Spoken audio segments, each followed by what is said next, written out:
I literally just got like 90% done into editing this podcast episode and completely forgot to add in the whole Baron Corbin, Logan Paul situation.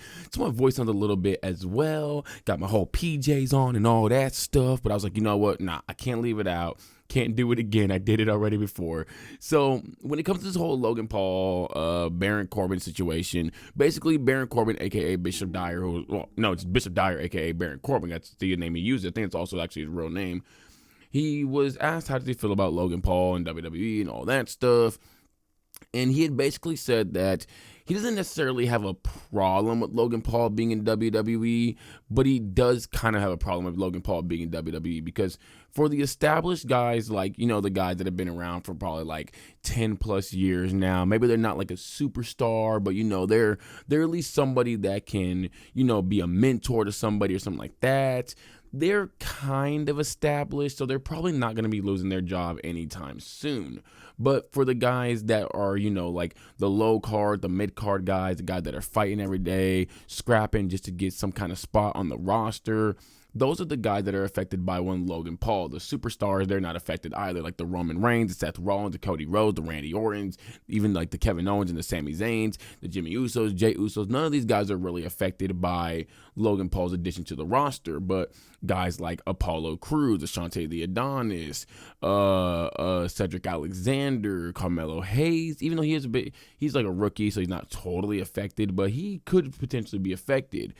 These guys are affected by the addition of Logan Paul because of the fact that like Logan Paul is basically taking from them. Yes, they're not superstars, and who knows if they're ever going to be superstars, but because Logan Paul has a position that they could potentially have, especially within that mid-card scene, they're never going to get that spot. So either A, they got to be jobbers, or B, they're going to get fired. It's one of the two. They're not really going to be able to do much, so it does suck for these guys, and that's why I do feel like someone like Logan Paul, you really do hear that he's not respected by a lot of wrestlers, not the top guys. You really do hear that he's not respected by a lot of top guys, and honestly, I understand it because why would you respect a guy that's, basically come in and almost made a mockery of your sport in a sense because of the fact that he came in within like a year or so, not too much training behind him. A lot of these guys have been training for like 8, 9, 10, 12 years. Some of them were training when they were like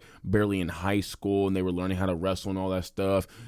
And he doesn't really have much. Let's just be real, okay? The guy has a very basic moveset, a very basic high-flying moveset that most high flyers, if not all high flyers, can do. His mic work, he's very dang monotone on the mic.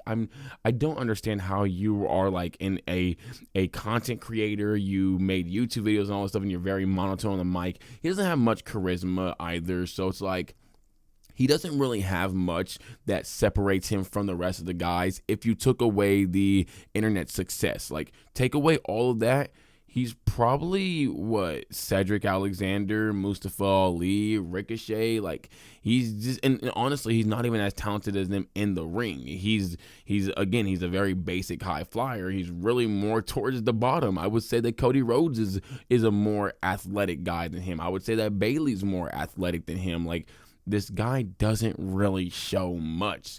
So, but because he does have the internet success and he brings in so much kind of money, because he has obviously such like a really big name, he's going to get the spots that these guys won't get. And it's just like, it's nasty. It's nasty. This guy gets to hold the United States Championship for a total of like 250 days. He only defended it twice. 250 divided by 8 is 240. So he basically held it for about 8 months and 10 days. And within those 8 months and 10 days, he didn't really defend it. He defended it twice. Again, only 2 times. So it's like, one, you went away from the whole contractually obligated to defend it within 30 days, and also you never were there. The guy made a total of 10 appearances within 250 days. Yes, you could say he took the title around the world and all that stuff, and he was showing it off. it does nothing for the belt. If when we try to look up matches for you, you ain't got no matches, you ain't got no promos, you ain't got no kind of story. So you're not really doing anything for the belt. That's why when I made my video a few months ago and I said that I believe Logan Paul killed the U.S. title and it's probably never going to be revived, I had people telling me, oh well, he's gonna be he took it all around the world and all that stuff, and that's fine and all, but if you're doing nothing with it, like in the company, nobody's gonna care. Again, like if you look it up and you see nothing besides a crown jewel match, and then I think he defended it against Rey Mysterio one more time. Actually, I forgot who he defended it against, but it was somebody in LA Knight. If you only see those two matches, everyone's like, oh, so you haven't actually done anything with the belt. You just won a belt, and that was really it. And you know what it also does? It makes it look like a joke belt because of the fact that you're not ever defending it. So did he really hurt? I mean, like, did he really do anything for the belt? No, he hurt the belt. He made it look like an absolute mockery. And he honestly makes wrestling look like a mockery. Now, I do understand that WWE is, I don't want to say a bit easier to get into, but you're not really like forced to have like the super big major bag. You get your 3 to 5 moves, and then you learn how to, entertain folks. You learn how to be an actor. You learn how to be charismatic and all this stuff.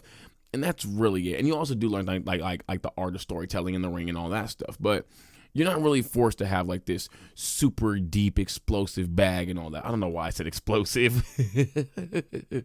Look at that. That's how you talk. I am tired right here. I can't even do my regular laugh. I am like struggling to get that laugh out. My goodness. And no, it's not forced. I'm just tired. But even my hat keeps falling. My goodness, man, it's getting bad up here. But because you're not really forced to have like this super deep bag, it's not like the hardest thing to get in the WWE compared to other places, because of the fact that like a New Japan, TNA, Ring of Honor, AEW, CMLL, Stardom, etc., even just a regular indie promotion, you got to be able to show out. You got to be able to show something, whether it's your mic work, your character work, your ring work. You got to be able to show something. And in Logan Paul's case, he basically told everybody, hey guys, I got into WWE because I'm Logan Paul. I make videos for 14-year-old girls, and my brother is a boxer who beats up on old men and a bunch of other people who don't even really know how to box. And that's how I got into WWE. Like, it's just a slap in the face to WWE. I mean, it's a slap in the face to wrestlers. It's a slap in the face to indie wrestlers who are struggling to get into WWE. It doesn't really feel right at all. I don't like it. I really wish that this dude was not was not even in WWE. And I also hate the fact that this guy even said, like, I'm going to be full-time and all this stuff. And then you're not full-time. You're clearly not full-time at all. And you told a full-time wrestler, a guy in Dominic Mysterio, who is there day in and day out doing the house shows, all this stuff. You told him, the one that's been literally, I think it was like all of 2023 and all of 2024. It could have also been 2022 and 2021, or at least he was tied with Seth Rollins, but this guy was doing the most house shows, the most matches every single year. I think The Miz also might have been tied for that as well. I think actually Dominic Mysterio might have been like number 1 every single year for like the past 2-3 years. So you're telling a guy like Dominic Mysterio, who not only did all this stuff that I just said, he also grew up in the business, 7 years old, seeing Ray and Eddie and all these other guys go on tour and doing all these different shows and all that stuff. So you're telling a guy like that you want to be full time, and then you literally don't be full time. I understand he just had a kid and all that stuff, but it's just, I mean, then why even tell him? Like, why even tell him that? If you're just having a kid, why even tell the dude that? Just no. Just don't lie. Just say that you're not going to be there full time, maybe 2026. But then again, 2026 comes, and I guarantee you're not going to be full time either. How long are you even going to be invested in WWE? Are you eventually going to have them, give you a World Heavyweight Championship, and you're never going to defend it? You're going to be there like once, twice a month? Well, then that's a slap in the face to every single World Heavyweight Champion that's ever held that dang belt, because that is the fighter's belts. You're going to get the WWE Championship? Oh my goodness, dude. That's actually going to be disgusting if you get that belt. You're going to be there less than Roman Reigns and Brock Lesnar. So yeah, no. That's just, oh man, I really, really just want Logan Paul out of WWE. I think that he's just a mockery to the sport. This is worse than Ronda Rousey, because at least Ronda Rousey was there every single dang day. She just had a whole lot of other issues with the thing with her. But yeah, no, let's go ahead and transition on from this now into the AEW potential brand split and all that stuff that's ever going to transition into a second ago. But we're going to get to transition into